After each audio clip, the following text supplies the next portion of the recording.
জয়রামবাটির পূর্ণভূমিতে সকলকে জানাই স্বাগতম।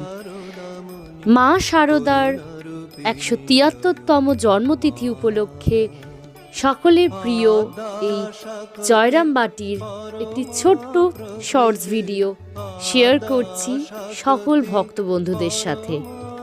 জয় মা শারদা লিখতে ভুলবেন না। মায়ের আশীর্বাদ প্রাপ্ত করুন, মায়ের দর্শন করুন, আর সবাই খুব খুব খুব ভালো থাকুন, সুস্থ থাকুন।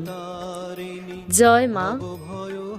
মায়ের আশীর্বাদ বর্ষিত হোক সকলের উপর।